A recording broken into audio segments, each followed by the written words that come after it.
And it's got to the point where these are very popular foods, and we are getting the ramifications of that, and people are starting to think, now what's happening here? What's happening here?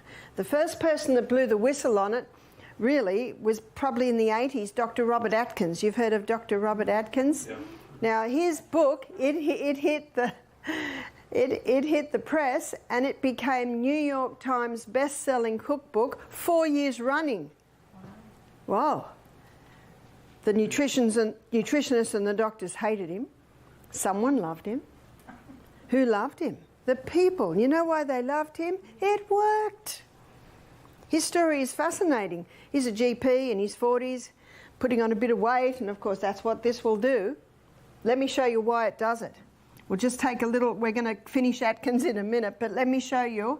You see, he knew his science. That's why, and the science I'm about to show you. All of these foods break down in the gastrointestinal tract to a singular structure called glucose. Now the glucose goes on the M1 main highway, portal vein, straight to the project manager. And then the project manager determines where this glucose goes. And it'll take it inside the cell. Remember I promised you we'll be going to the CBD every day? So the glucose goes inside the cell. It goes through a 20-step pathway. The 20-step pathway gives us 2 units of energy. Isn't that why we eat?